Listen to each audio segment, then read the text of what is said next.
Rapat terbatas pada pagi hari ini kita akan diskusikan mengenai percepatan peningkatan ekonomi desa. Sebelumnya saya ingin menegaskan lagi bahwa pandemi yang tengah kita hadapi harus menjadi sebuah momentum untuk menginstal ulang, memperbaiki lagi, dan juga melakukan reform mengenai strategi besar dalam transformasi ekonomi desa. Kita tahu bahwa pandemi menghantam bukan hanya seluruh lapisan masyarakat di perkotaan, tetapi juga di pedesaan.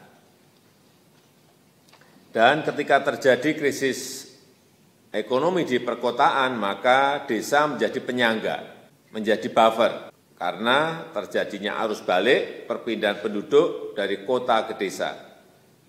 Jadi bukan urbanisasi tetapi ruralisasi. Karena itu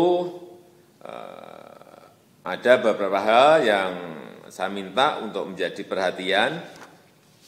Yang pertama dalam jangka pendek, semua skema program yang berkaitan dengan jaring perlindungan sosial seperti PKH, Bansos Tunai, BLT Desa, betul-betul harus kita pastikan tepat sasaran dan berjalan efektif.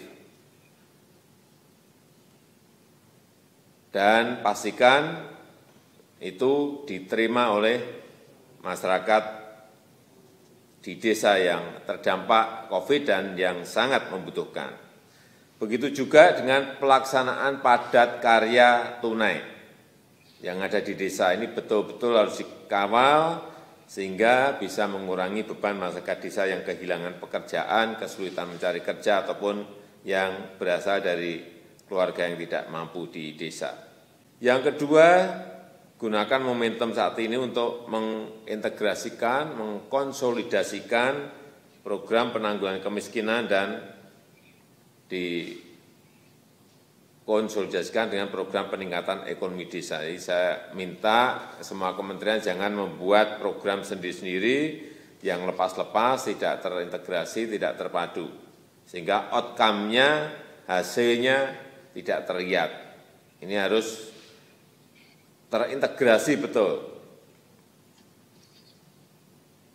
Misalnya Kementerian Desa memastikan dana desa gunakan lebih produktif. Kementerian PUPR, penyediaan infrastruktur dasarnya. Kementerian Perhubungan, konektivitasnya. Kementerian Sosial, mengenai penanganan warga yang kurang mampu. Saya kira Kementerian UMKM, sektor usaha-usaha kecil dan usaha mikro, saya kira banyak sekali yang bisa dilakukan.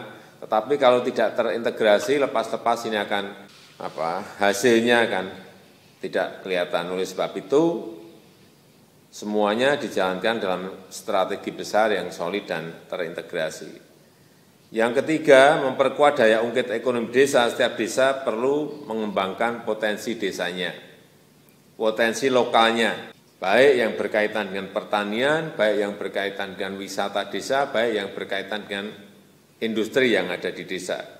Jangan semuanya dilakukan secara top down dari atas, tetapi juga berikan ruang partisipasi, ruang kreasi bagi warga desa untuk mengembangkan potensi lokalnya. Saya kira kalau perkembangannya kelihatan, ini yang harus difasilitasi, diberikan akses ke permodalan teknologi maupun di sisi skill atau keterampilan.